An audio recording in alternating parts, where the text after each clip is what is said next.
हार्दिक स्वागत है, बंदन है, अभिनंदन है, चंदन है।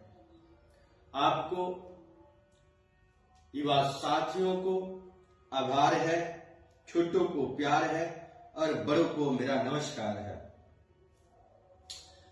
अलौकिक धारा ज्ञान में आप सभी हृदय प्रेमियों को, पुण्यात्माओं को, दिव्यात्माओं को हृदय से आभार और स्वागत है।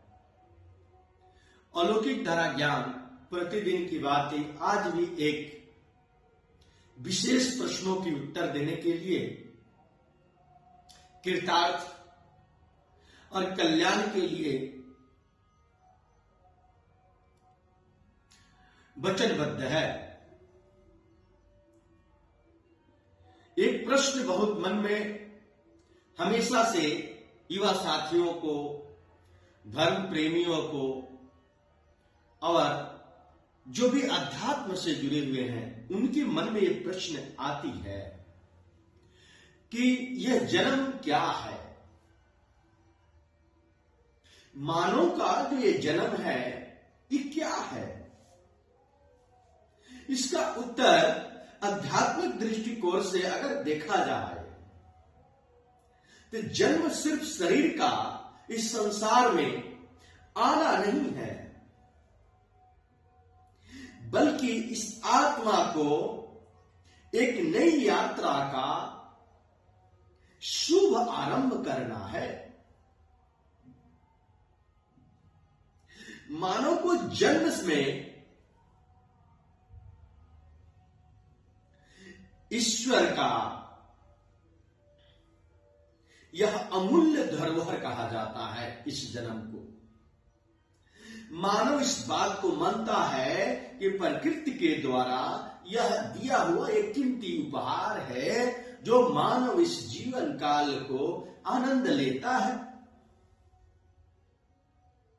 जहां कर्म है, जहां प्रेम है, जहां ज्ञान है, जहां करुणा है, जहां सेवा है, इसके माध्यम से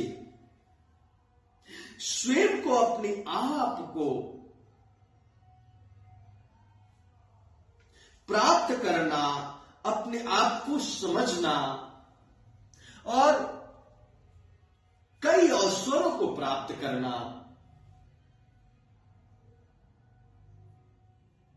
जन्म से यह बात समझ आती है कि 84 लाख योनियों में एक मानव ही है जो बुद्धिजीवी, बुद्धिमान, ज्ञानवान और विद्वान और चेतनशील प्राणी है। जब उसके अंदर प्रेम, जब ज्ञान और उसके अंदर सेवा की भावना जागती है तो जन्म से सीखना है कि यह सिर्फ जन्म जो है भोग का लिए नहीं हुआ है। यह जन्म अगर भोग के लिए होता तो जीवन का असली महत्व मानव समझ नहीं पाता। लेकिन मानव क्या करता है? मानव योग करता है, साधना करता है और जब योग और साधना से अपने भीतर को, प्रकाश को वह जानता है और यह जानकर यह अपने आप पर प्रयोग करता है। इस दुनिया पर भी यह प्रयोग के लिए निरंतर प्रयासरत रहता है। यह भोग के लिए नहीं बना है ये जीवन, यह संस्कार के लिए है, यह योग के लिए है, यह संघर्ष के लिए है और मानवता के लिए यह बनाई गई है जीवन। जन्म का उद्देश्य अपने भीतर की प्रकाश को जानना है। जन्म का उद्देश्य अपने कर्तव्य को निर्वाह करना है। जन्म का उद्देश्य स्वयं को समझना है। अगर आप स्वयं को जानते हैं तभी समाज को परिवार को, इस राष्ट्र को, इस धर्म को सकारात्मक विचार दे पाएंगे।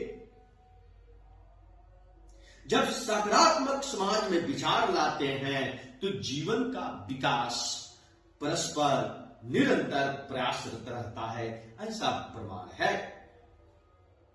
यह जीवन का सबसे बड़ा प्रश्न है युवाओं के लिए, तो खासकर कि जीवन है क्या, जन्म क्यों होता है, जन्म होने का उद्देश्य क्या है, जन्म जो है होने के बावजूद हमारा कर्म क्या है, यह परम जन्म क्या है, जन्मों के साथ जन्म का प्रमाण मिलता है, जन्म जन्मांतर का प्रमाण मिलता है, आखिर जन्म का उद्देश्य क्या है, जन्म का रहस्य क्या है। जीवन का सबसे बड़ा यह रहस्य है, खासकर उन युवा साथियों के लिए जो कि अध्यात्म में रुचि रखते हैं, धर्म पे आस्था रखते हैं, स्वयं पे भरोसा रखते हैं, मानव जाति के कल्याण के लिए वो प्रयासरत रहते हैं। मानव ये जो शरीर है जन्म लेता है, जन्म लेता है तो वह शरीर में से लेकर छोटा सा यह शरीर लेकर आता है। उस छोटा सा शरीर में अनेक भावनाएं जुड़ी हुई रहती है। वह छोटा सा शरीर, वह बाल अवस्था की शरीर मानव का जब इस पृथ्वी पर मृत्यु लोक पे मां के गर्भ से जब वो बाहर होता है तो कहता है, रोता है, कहता है कहां कहां कहां कहां कहां, कहता है कि मैं कहां आ गया, कहां आ गया। लेकिन वो छोटा सा बालक के अंदर, वो छोटा सा शरीर के अंदर न जाने कितनी भावनाएं लेकर के वह आता है, अनेक भावनाएं आता है। जब वो आता है तो वह एक इस दुनिया में अपने वास्तविक स्वरूप को प्रकट करता है। वास्तविक स्वरूप क्या है? वह वैज्ञानिक बनता है, वह कलाकार बनता है, वह संत बनता है, वह साधक बनता है, वह योद्धा बनता है, वह समाज का निर्माण करता बनता है। वह अपने आप को यह समाज के बीच, इस दुनिया के बीच अपने आप को यह प्रमाण करता है, उसके छिपे हुए रहस्यों को उस दुनिया में आकर प्रकट करता है और वास्तविक स्वरूप को वह प्रकट करता है। लेकिन वह संस्कार, शिक्षा और अच्छी परवरिश से जब आता है तभी उसको यह बात समझ में आती है कि मुझे क्या बनना है, मुझे क्या करना है, मेरी सेवा क्या है इस दुनिया में मेरे जन्म के लिए।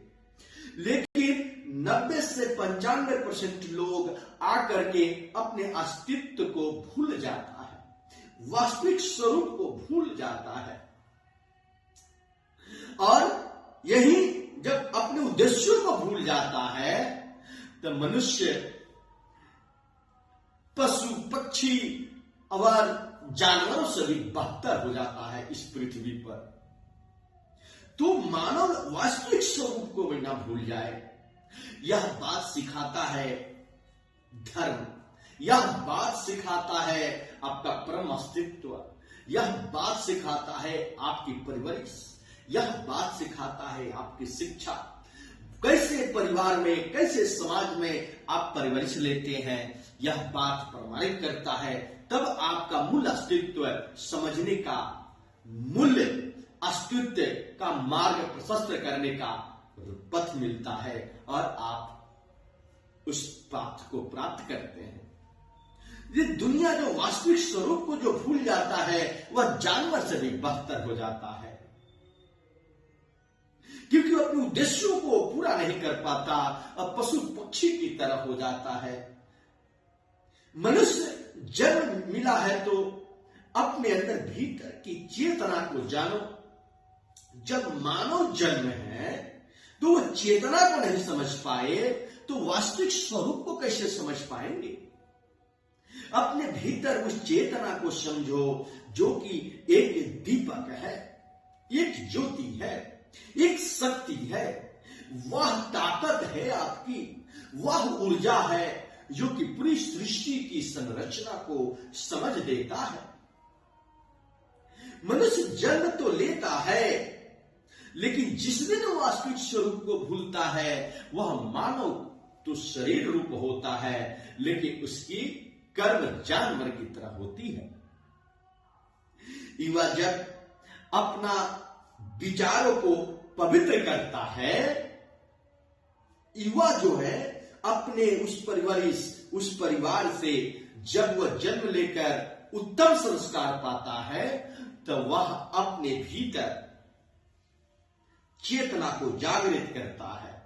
और जब चेतना जागृत होती है, तो अपने विचारों को वह पवित्र करता है और उसका अस्तित्व एक तेजस्वी बनता है, एक उत्कृष्ट बनता है। और वो उत्कृष्टता, वो शक्ति समाज की धरोहर होती है। जब आप अपना विचारों को पवित्र करते हैं, तो अच्छे ही विचार एक महान जीवन का निर्माण करता है, ऐसा सिद्धांत कहता है। एक महान जीवन को निर्माण करने के लिए बिना उत्तम उच्च विचार का संभव ही नहीं है। मानव जीवन में असफल हो जाता है, संघर्ष करता है और स्वयं पर विश्वास जब छोड़ देता है, तो उसके अंदर एक सृजन होती है, जिसको एक उत्सुकता होती है, जो ईश्वर को जब वह समझने की कोशिश करता है, वो परमात्मा को, वो परम शक्ति को खोजने की तलाश करता है, तो वह उसको धर्म का साथ मिलता है। जब वो धारण करता है, तो वास्तव में नाना प्रकार के क्रियाएं करता है। उन क्रियाओं से उसके जीवन में कई परिस्थितियां जो दास बनी रहती है, वह एक इतिहास बनाती है। स्थितियों की दास कभी न बनो, अगर वो संघर्ष के जीवन, वह असफलता का जीवन, वह तुम स्वीकार करो और उससे प्राप्त करो जो परमपिता परमेश्वर का दिया हुआ इस पृथ्वी के मृत्यु लोक में एक कीमती तुम बुद्धिजीवी उपहार ही समझो अपने आप को। परिस्थितियों को दास नहीं, कभी इतिहास का निर्माण करो। इसके लिए तुम संघर्ष होना, तुम्हें जो है निरंतर प्रयासरत होना बहुत जरूरी है। आज युवाओं की जरूरत है अपने भीतर अपने लिए राष्ट्र की भावना को जागृत करें, जीवन को सफलता के पथ पे प्रदर्शित करें, मार्गदर्शित करें, सीमित न रखें। अपने आत्मविश्वास को, अपने समर्पण को राष्ट्र के प्रति, धर्म के प्रति